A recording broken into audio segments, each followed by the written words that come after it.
여기 보시면 매매 조건이 명확히 나와 있습니다. 이 부분을 잘 확인하셔야 합니다. 선행이라는 건 별거 아닙니다. 그냥 저건 아닌데 싶은 순간에 조금 더 귀찮게 움직이는 마음일 뿐이죠. 저는 서울에서 무역업 하다가 쫄딱 망해서 복숭아 과수원 임대해 농사짓던 50대 남자에 불과했습니다.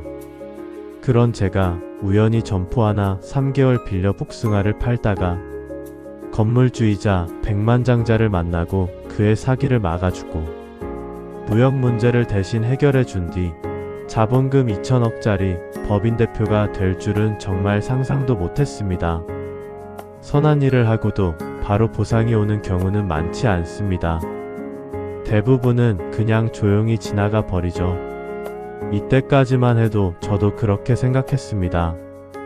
그저 제 마음에서 시키는 대로 내가 받은 배려를 돌려준다는 마음으로 했던 일이 노년에 제 인생의 황금기를 만들어준 것입니다.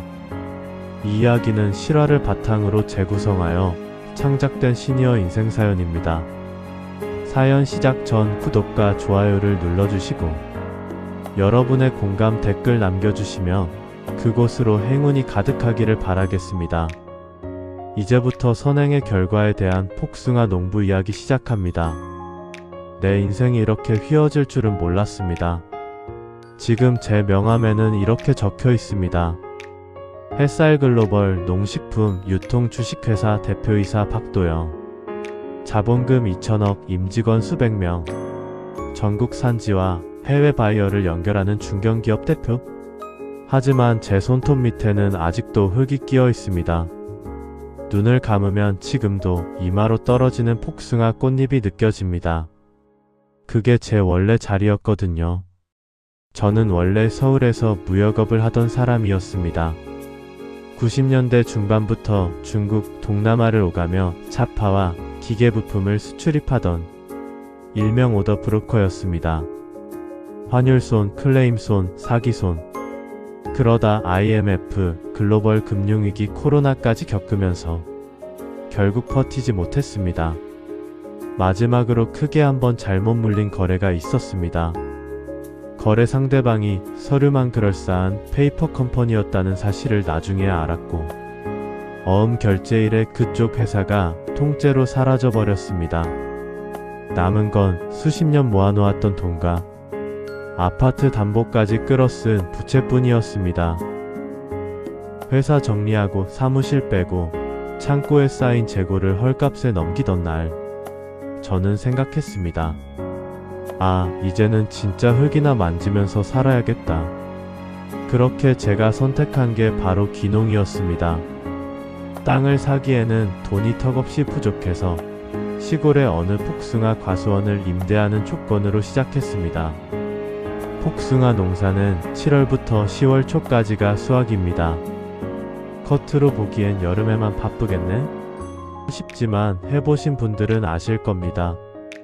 전정 10일 약치기 속기, 한겨울 혹한기 빼고는 거의 1년 내내 손이 갑니다. 그렇게 6년째 저는 복숭아 농부로 살고 있었습니다. 수확의 대부분은 경매 시장에 출하했고 남는 물량은 오픈마켓, 인터넷 판매로 조금씩 소진했습니다. 하지만 온라인 주문량은 생각처럼 늘지 않았습니다. 사진 잘 찍고 상세 페이지 잘 만들고 SNS 홍보를 해야 하는데 그런 건 토통 서툴렀거든요. 삼촌, 요즘은 인스타, 틱톡을 해야 팔려요. 조카들은 늘상 말했지만 저는 한숨만 나왔습니다. 그해 초여름 장마가 기승을 부려 비가 많이도 내렸습니다. 다행히 봉지 작업까지 마친 상태라 수확은 조금 기다려야 했던 시기였습니다.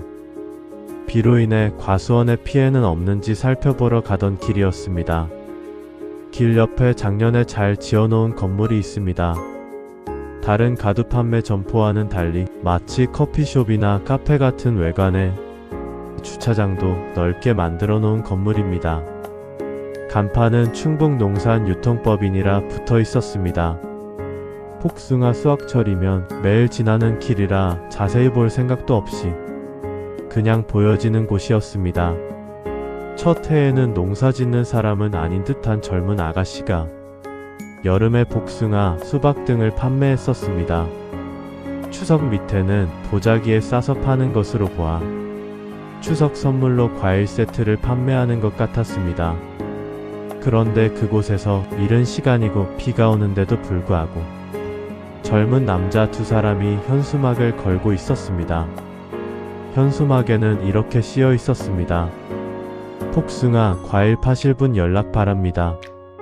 처음엔 그냥 지나쳤습니다.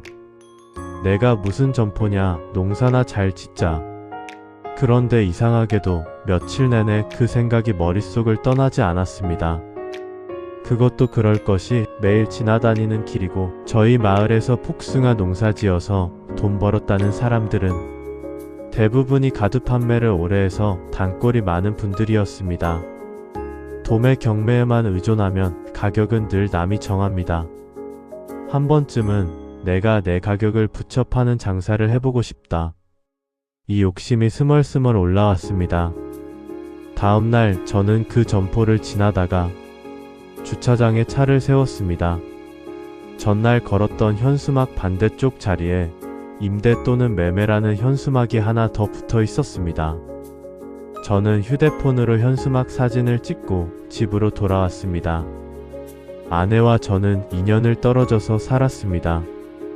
혼자서 농사 지으며 사는 것을 안쓰러워하던 아내는 3년 전에 여기로 내려와 같이 농사를 짓고 있었습니다. 아내에게 이야기했습니다. 여보, 우리 작업장 가는 길에 충북농산 유통법인이라고 작년에 새로 지은 건물 있잖아. 아내는 갑자기 건물 이야기를 하는 저를 쳐다보며 물었습니다. 응, 거기서 작년에 복숭아도 사다가 파는 것 같던데. 왜? 아내도 오며 가며 그 점포를 보았기 때문에 알고 있었습니다. 거기에 복숭아나 과일 판매할 사람 구한다는 현수막이 붙었더라고. 우리 거기에서 가두 판매해볼까? 아내는 저를 한심하다는 듯이 쳐다보면서 말했습니다. 여보, 당신이 감이 많이 떨어지기는 했나보다. 아니, 다니는 차도 이렇게 없는데 거기가 무슨 장사가 될 자리라고. 그랬습니다.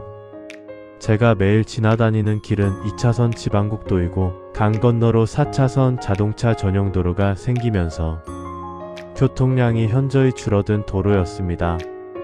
어차피 매일 복숭아 작업도 해야 하는데 거기에서 천막 치고 복숭아 작업도 하면서 장사하고 판매용으로 그냥 몇 박스만 진열해 놓고 다 농협으로 갖다 주면 우리는 재고 부담도 없잖아. 그리고 우리 복숭아 구입한 사람들은 싱싱하다고 또 찾아올 수도 있는 거고. 아내는 제 얼굴을 빤히 쳐다보며 말했습니다. 당신이 이렇게 열심히 설명하는 거 보니 벌써 생각하고 있었네. 전화해봐요 그럼. 아내는 제 의지를 본 것 같은 말투로 긍정도 부정도 아니었습니다. 저는 현수막에 있는 전화번호로 전화를 했고 다음날 점포에서 만나기로 했습니다. 다음날 점포의 문을 열어준 사람은 70대 초반쯤 되어 보이는 남자였습니다. 청바지에 폴라티, 점퍼 하나 걸친 그냥 평범한 동네 아저씨 같은 모습이었죠. 복숭아 농사하신다면서요? 농사만으로는 남는 거 없죠?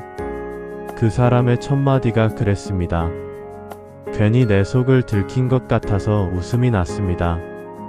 얘 농사 지어서 크게 남는 거 있습니까? 그 남자는 명함을 건네면서 물었습니다. 그럼 여기서 복숭아만 판매하시려고요? 예, 복숭아 농사가 생각보다 일이 많습니다. 수확 끝나고 나면 다시 일 시작이라 다른 과일 장사는 생각도 못합니다.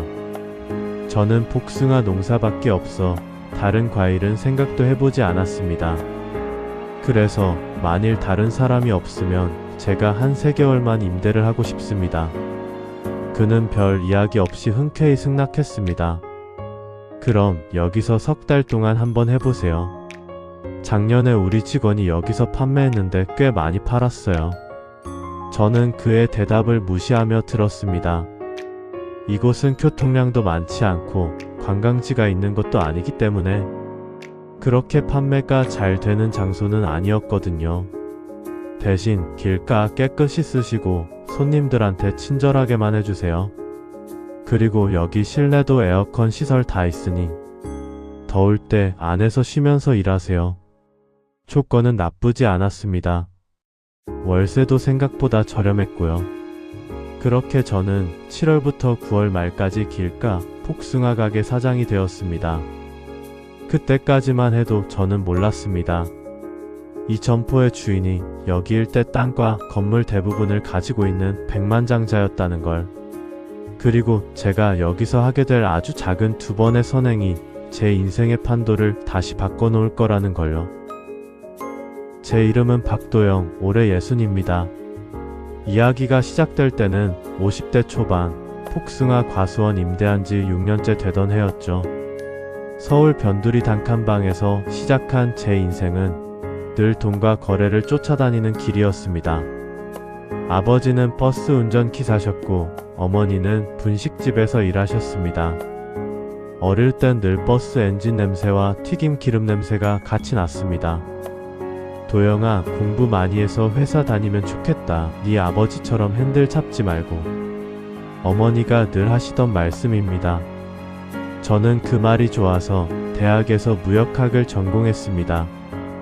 이왕 회사 다닐 거면 크게 벌 수 있는 일을 하고 싶었습니다. 졸업 후 중소무역회사에 들어가 선배들 따라 중국 동남아를 밥 먹듯이 왔다 갔다 했습니다. 처음엔 공장 구경하는 것만으로도 눈이 휘둥그레졌습니다. 컨테이너에 물건을 싣고 선적 서류에 도장을 찍는 순간 나도 세계와 거래하는 사람이구나 하는 이상한 자부심이 생기더군요.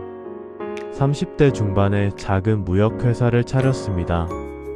종로 뒷골목 허름한 사무실에서 시작된 제 회사는 운 좋게도 몇 번 큰 계약을 따내면서 조금씩 커졌습니다. 중국 공장과 한국 중소기업 사이에서 중개 수수료를 먹는 모델이었죠. 그 즈음 결혼도 했습니다. 아내는 은행 창구에서 일하던 사람이었고 부지런하고 꼼꼼한 성격 덕분에 가정살림과 회사 장부까지 같이 봐줬습니다. 아들 하나, 딸 하나 낳고 남들처럼 치킨 먹으며 야구 보고 여름엔 한 번쯤 바닷가 놀러가고 소박하지만 나쁘지 않은 삶이었습니다. 문제는 제가 욕심을 부리기 시작한 그때부터였습니다. 환율이 급등락할 때 저는 레버리지를 확대해 한 방을 노렸습니다.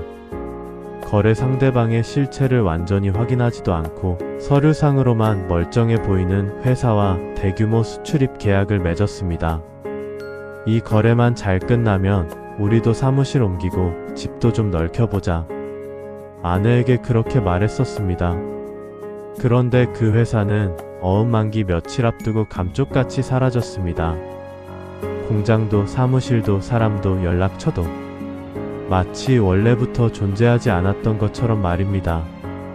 남은 건 제 앞으로 끌어온 부채와 당신이 하자는 대로 믿고 따라온 죄밖에 없다는 아내의 울먹이는 목소리뿐이었습니다. 결국 저는 회사를 정리했습니다. 법원 문턱을 드나들며 채무조정을 받고 사무실 집기를 팔고 보세 창고에 있던 재고를 덤핑 가격으로 넘겼습니다. 아내와 허덕이던 제 상황을 의논했습니다. 당분간 떨어져 살자. 이 말은 사실상 농촌으로 갈 결심으로 내린 결론이었습니다. 아들, 딸은 이미 자기 삶이 있었고 저를 이해하려 애쓰긴 했지만 마음속으로는 많이 실망했을 겁니다. 저는 그게 미안해서 서울을 떠나기로 마음먹었습니다. 이제는 흙이나 만지며 조용히 살고 싶다. 그렇게 내려온 곳이 지금 제가 살고 있는 시골 마을입니다. 처음 복숭아 과수원을 보러 갔을 때 늦겨울이었는데도 앙상한 가지들 사이로 뭔가 단단한 기운이 느껴졌습니다. 이거 제가 하겠습니다. 사지는 못해도 임대라도 하고 싶습니다. 땅 주인은 70대 후반 노인이었습니다. 도장 찍던 노인의 손은 거칠었지만 눈빛은 따뜻했습니다. 도영씨, 농사는 장난이 아니야. 1년에 2-3달 수확할 때만 고생하는 게 아니라고. 압니다. 그래도 해보고 싶습니다. 이제는 눈앞에 있는 걸 키우는 일을 하고 싶습니다. 그렇게 저는 농부가 됐습니다. 비료 뿌리는 법, 전정하는 법, 꽃이 피었을 때 어느 정도 솎아줘야 하는지 몸으로 부딪히며 배웠습니다. 7월 첫 수확을 했을 때의 그 설렘은 아직도 잊지 못합니다. 햇볕 잘 받은 복숭아를 따서 베어 물었을 때, 아, 내가 만들었다는 감격이 입안 가득 퍼졌습니다. 하지만 현실은 냉정했습니다. 경매 시장에 나간 복숭아는 날씨, 물량, 시세에 따라 가격이 널뛰기를 했습니다.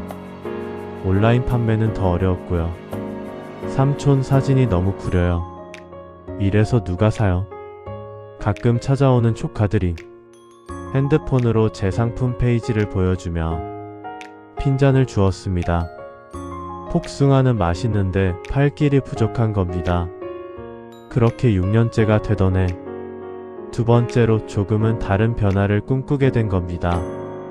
바로 2차선 도로 점포에서의 노상 판매였습니다. 점포를 처음 열던 날, 저는 전날 밤 한숨도 못 잤습니다.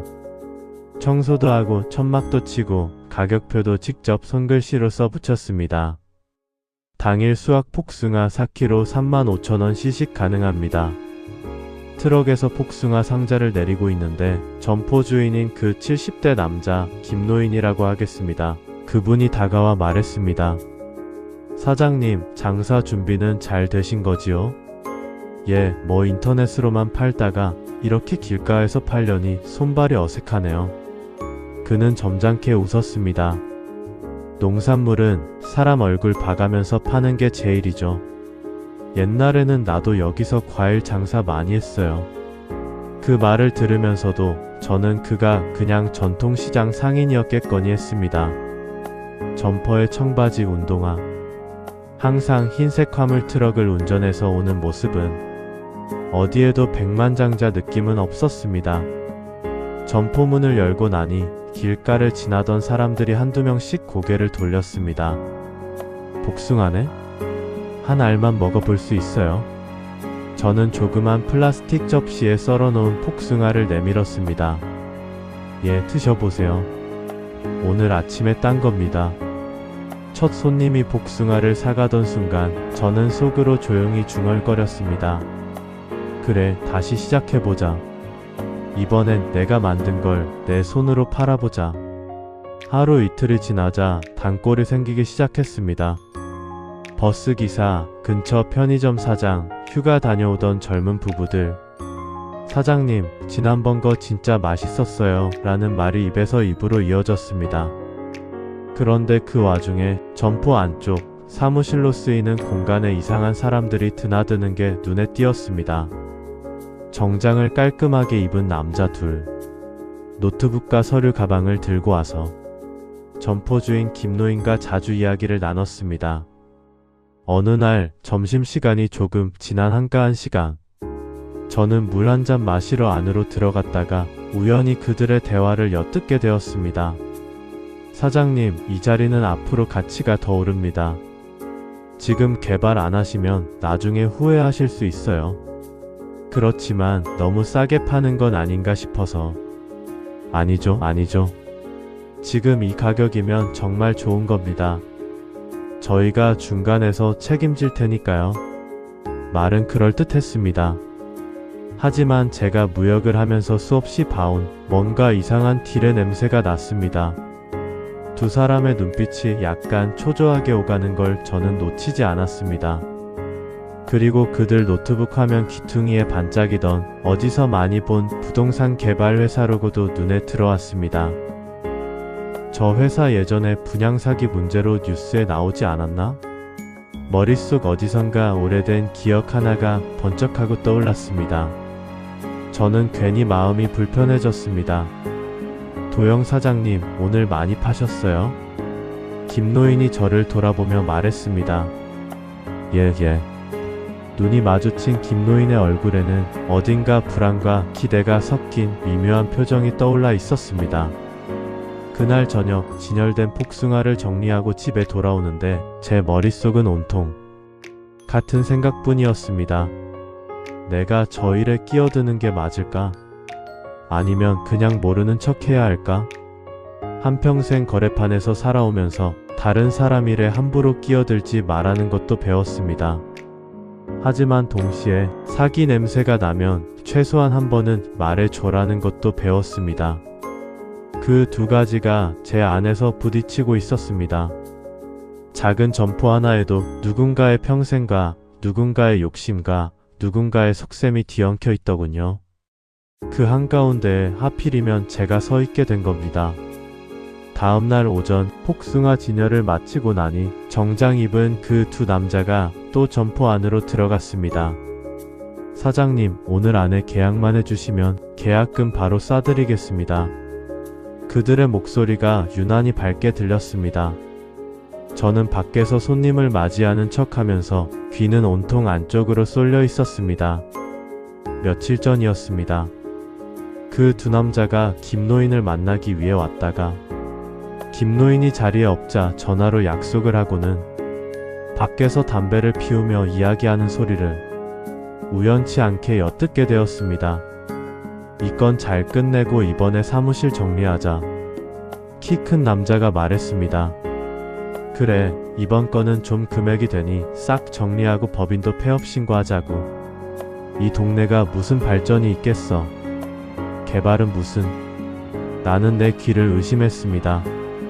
이 사람들이 지금 이 점포를 매매하려는 것이 아니고 뭔가 다른 꿍꿍이가 있는 듯한 대화였습니다. 점심시간이 지나 잠깐 한가해진 틈을 타 저는 조심스레 안쪽 사무실 문을 두드렸습니다. 사장님, 잠깐 말씀 좀 드려도 될까요? 안에는 김노인만 남아 있었습니다. 정장 남자 둘은 어디론가 나갔는지 보이지 않았습니다. 왜, 무슨 일로 그러나? 저는 한동안 말을 고르다가 결국 솔직하게 털어놨습니다. 아까 오신 분들 혹시 현대개발 쪽 아닙니까? 건물 주인의 눈이 순간 반짝였습니다. 그걸 자네가 어떻게 아나? 제가 전에 무역할 때 그쪽이랑 엮인 사람들 얘기를 조금 들은 적이 있어서요. 사장님, 제가 괜한 말하는 걸 수도 있는데 혹시 계약 조건 한 번만 더 꼼꼼히 보시는 게 좋지 않을까요? 김노인의 표정이 굳었습니다. 그 사람들 자꾸 빨리 계약하자고 재촉하던데 내가 조금 불안해서 도영 씨한테 물어볼까 말까 했었네. 그는 서랍에서 서류를 꺼내 제게 보여줬습니다. 이거 박 사장 눈에도 이상해 보이나? 서류를 몇 장 넘겨보는 순간 저는 확신이 들었습니다. 건물과 주차장 토지 소유권을 계약금 우선 받고 넘기고 관급 공사로 여기에 유통물류 창고를 짓고 향후 이익을 약속한다는 형식이었지만 중간에 끼어있는 페이퍼 컴퍼니와 수수료 구조가 딱 먹튀 냄새가 나는 구조였습니다. 사장님, 이건 제가 볼 때는 사장님께 전혀 유리한 계약이 아닙니다. 오히려 지금 가지고 계신 권리를 계약금에 넘기게 되는 구조예요. 김노인은 잠시 말을 잃었습니다. 그래도 요즘 장사도 안 되고 애들한테도 짐이 되는 것 같아서 그 사람들 말로는 여기 가격이 곧 떨어질 수도 있다던데. 저는 한숨을 쉬었습니다. 사장님, 부동산은 제가 잘 모르지만 사기꾼 말투는 좀 압니다. 정말로 하시려면 최소한 사장님 편에서 계약서 봐줄 변호사나 전문가 한 분은 들이시죠. 그때였습니다. 문이 벌컥 열리더니 정장 남자 둘이 다시 들어왔습니다. 사장님, 점심 맛있게 하셨어요? 아, 이분은? 그들의 눈이 제게로 향했습니다. 아, 옆에서 복숭아 파는 사장님입니다. 김노인이 말했습니다. 그중 한 사람이 제게 다가와 약간 웃으며 말했습니다. 사장님, 농사 지으시는 분이면 이런 계약은 잘 모르실 텐데 요즘 시골 분들 중에 괜히 인터넷 정보 조금 보고 전문가인 척 하는 분들이 많아서요. 말투 안에 깔린 비아냥이 느껴졌습니다. 저는 웃으며 고개를 끄덕였습니다. 맞습니다. 저는 법은 잘 모릅니다. 다만 사장님이 지금 계약서를 빨리빨리 보자고 재촉받고 있다는 건 압니다.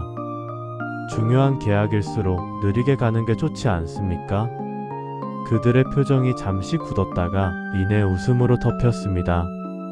그럼요, 그럼요. 사장님이 원하시면 저희도 천천히 설명드리죠. 하지만 그날 저녁 그들은 더 이상 점포를 찾지 않았습니다. 김노인은 며칠 뒤 제게 말했습니다. 도영씨, 그 사람들 갑자기 연락이 끊겼네. 문자 하나 남기고 조건 맞지 않는 것 같아 거래를 철회한다고. 그는 제 손을 꼭 잡았습니다. 고맙네. 자네 말 듣고 괜히 가슴이 좀 덜컥해서 변호사 하는 조카한테 서류 보여줬거든. 이거 사기 냄새 난다 그러더군. 아마 박 사장 아니었으면 나 벌써 도장 찍고 후회하고 있었을 거야. 그날 밤 저는 오랜만에 편하게 잠들 수 있었습니다. 누군가의 인생을 망가뜨리지 않은 것 같아서 마치 제 인생이 조금은 덜 실패한 것 같은 기분이 들었습니다. 하지만 이게 끝이 아니었습니다. 그 사건이 제 첫 번째 선행이었다면 그 다음에 벌어진 일은 두 번째 선행의 시작이었습니다. 점포 임대 2달쯤 되었을 때였습니다. 슬슬 복숭아 시즌 막바지로 가던 한가한 오후, 김노인이 제게 다가와 말했습니다. 도영 사장, 혹시 무역 쪽 일도 좀 아나? 저는 웃었습니다. 예전엔 그걸로 밥 먹고 살았습니다. 그는 잠시 망설이다가 종이 몇 장을 내밀었습니다. 이거 좀 봐줘. 나야 이런 건 영 모르겠는데 우리 막내 아들이 외국 회사랑 거래하다가 일이 꼬인 모양이야. 이놈이 사무실 내달라고 하면서 명함에 그 농산물 유통법인 만들어 놓은 거야.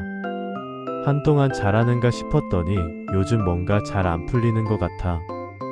서류를 펼쳐보니 익숙한 구조의 계약서와 이메일 프린트물들이었습니다. 한국 농산물을 동남아 쪽 마트 체인에 납품하는 조건이었는데 클레임이 발생해 대금을 떼이기라는 내용이었습니다. 이게 아드님 회사 일입니까? 응. 막내 아들이 농산물 유통업 하는데 거기에 내 투자 많이 들어가 있거든. 이번에 이 거래 잘못되면 회사가 좀 위험하다네. 저는 내용을 찬찬히 읽어보기 시작했습니다. 클레임 사유는 포장 불량과 유통기한 표기 문제였습니다.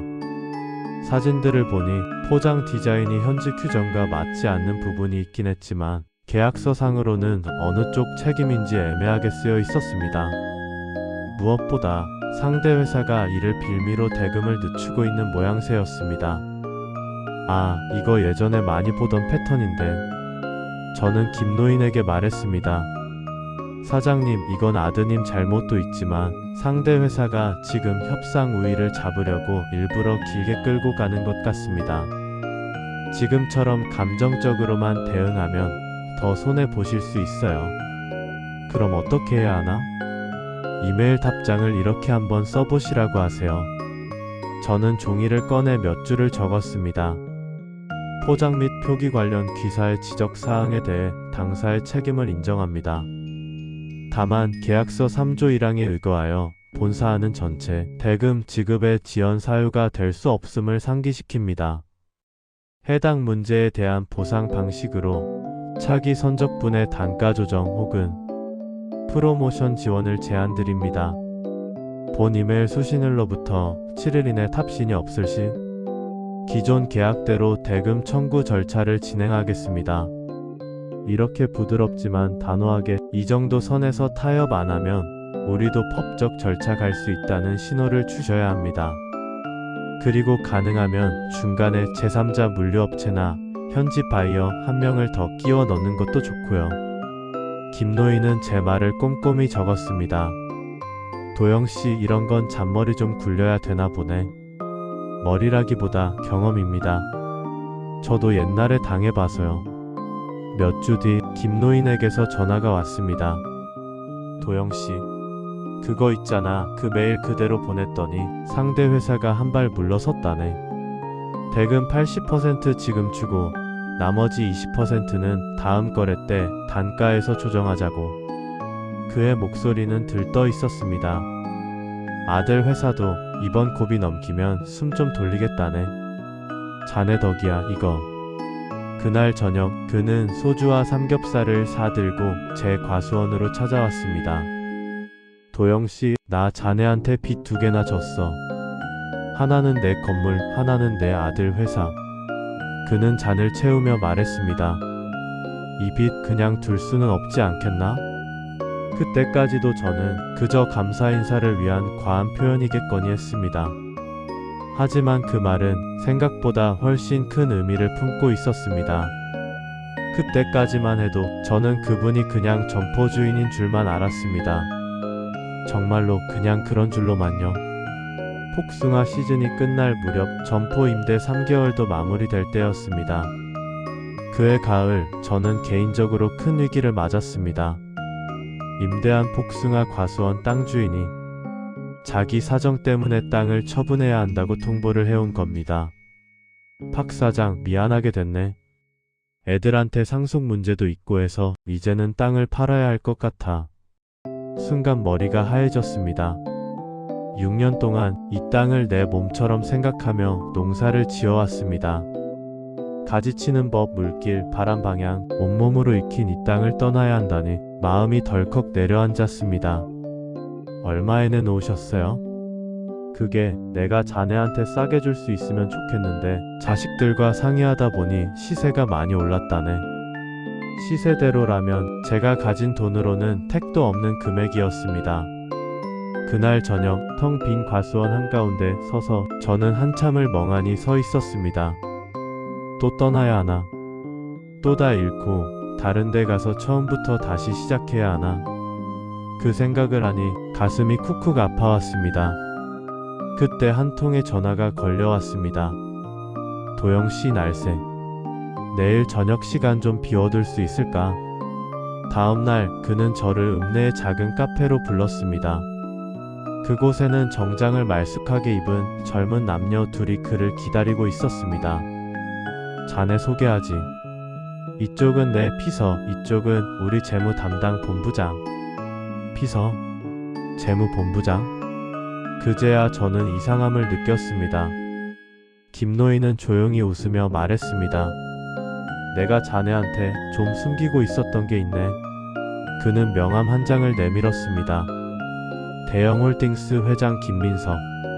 나는 여기 일대 땅 몇 필지 가진 정도가 아니라 이 근방 상가, 물류창고, 창고형 마트, 그리고 전에 얘기했던 아들 회사까지 대부분의 지분을 가진 사람이네. 쉽게 말해 돈 좀 있는 늙은이야. 머리가 띵해졌습니다.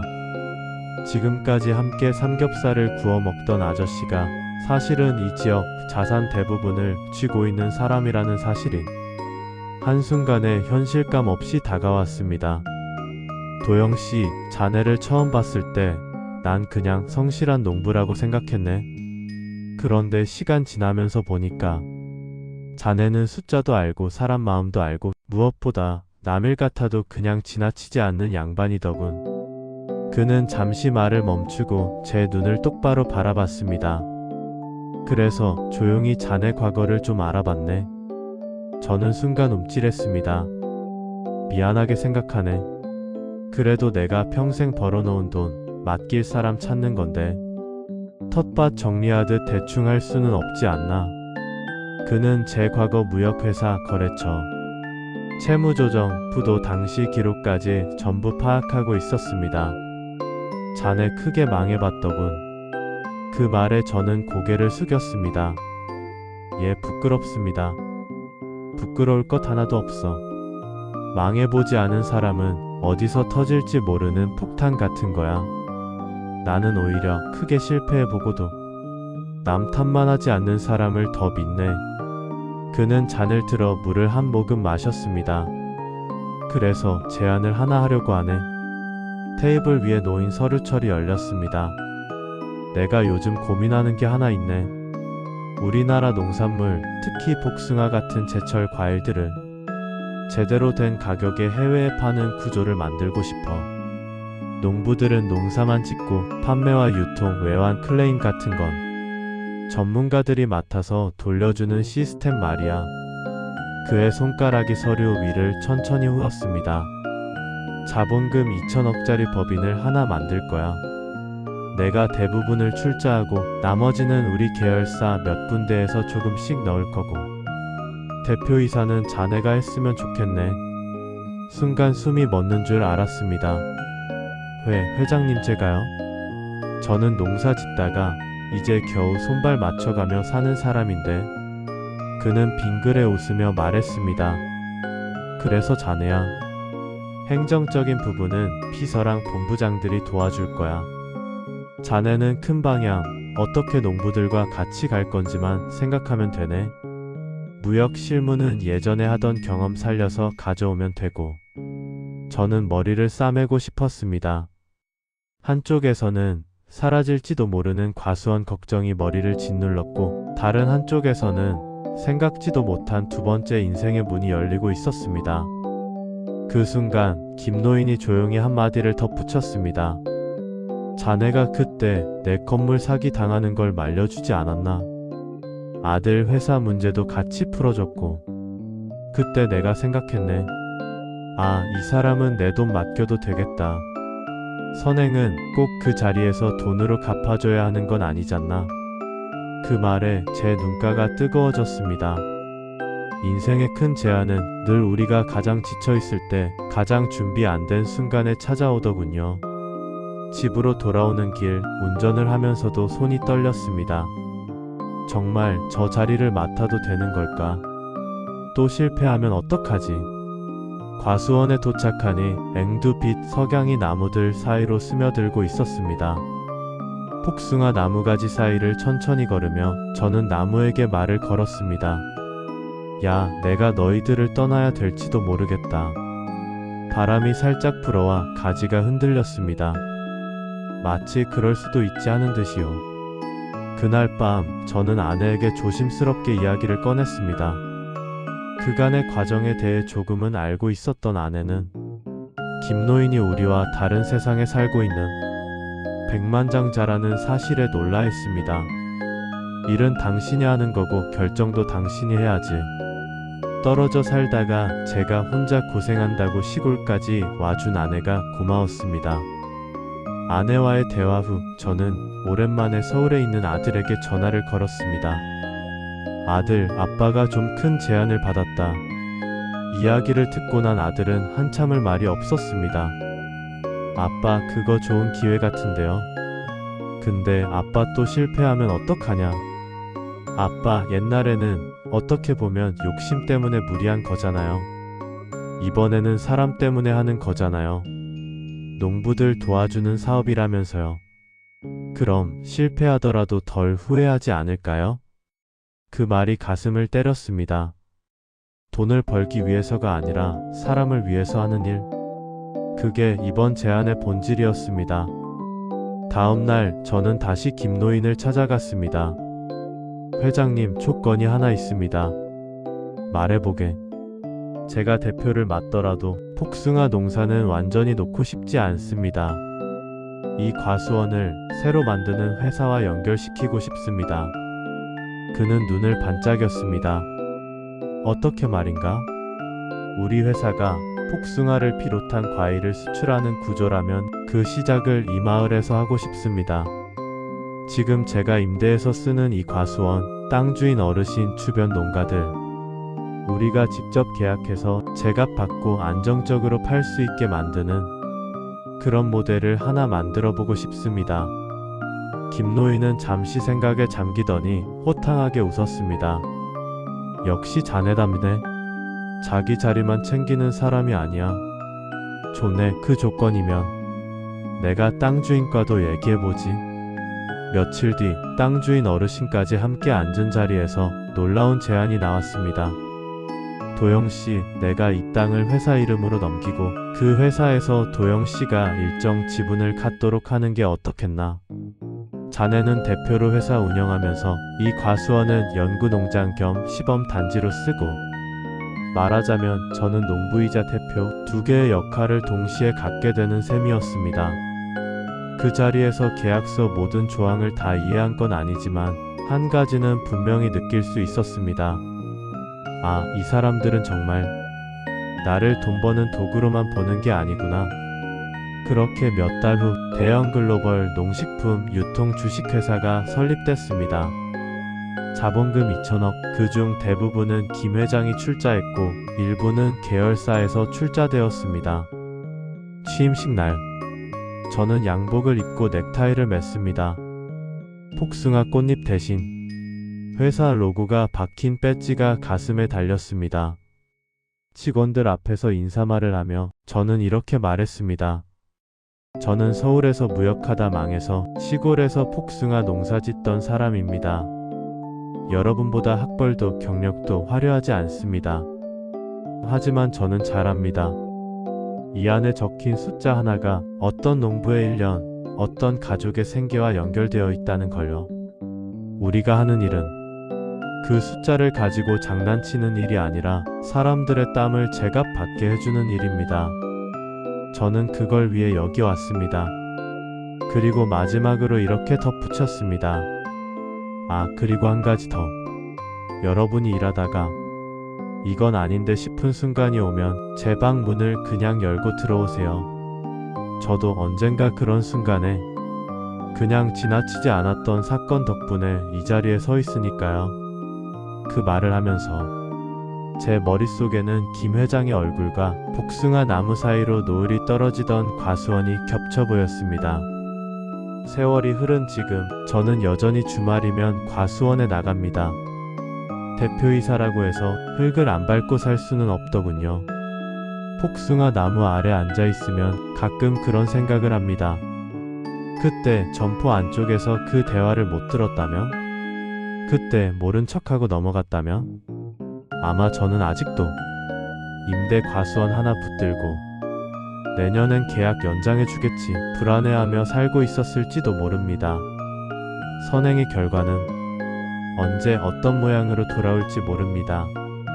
저는 점포주인 하나 건지려고 했고 아들 회사 하나 살리려고 했을 뿐인데 그 일이 돌아와 제 인생을 통째로 다시 시작할 기회를 만들어줬습니다. 그리고 그 기회 덕분에 이제는 제가 다른 농부들의 선행을 제대로 된 구조로 보답해 줄 수 있게 되었습니다. 이 영상을 보시는 분들 중에도 아마 주변 사람 일에 괜히 끼어든다는 소리 듣기 싫어서 애써 모른 척하고 지나간 적 있으실 겁니다. 물론 모든 일에 다 끼어들 필요는 없습니다. 하지만 눈에 보이는 사기, 눈에 보이는 부당함 앞에서라도 한 번쯤은 용기 내서 말해보시면 어떨까요? 언젠가 예상치 못한 순간에 그 한마디가 돌아와 당신 인생의 가장 큰 선물이 되어줄지도 모릅니다. 이 이야기가 공감되셨다면 구독과 좋아요로 다음 화를 함께 해주세요.